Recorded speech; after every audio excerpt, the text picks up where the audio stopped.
নতুন পাওয়ারের চশমা কিছুতেই চোখে অ্যাডজাস্ট হচ্ছিল না, তাই আজকে সন্ধ্যাবেলা দিয়ে এলাম। এই কয়দিন ভাবলাম যে হয়তো অ্যাডজাস্ট হয়ে যাবে, কিন্তু কিছুতেই অ্যাডজাস্ট হচ্ছিল না। দোকান থেকে ফেরার পথে মনে হলো চা খাই।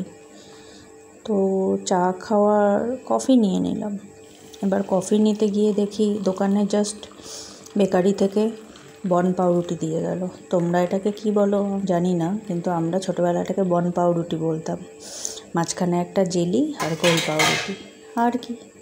বাড়ি এসে একদম ফেনাওয়ালা কফি আর সঙ্গে বন পাউরুটি। তোমাদের এই কম্বিনেশনটা কেমন লাগলো জানিও।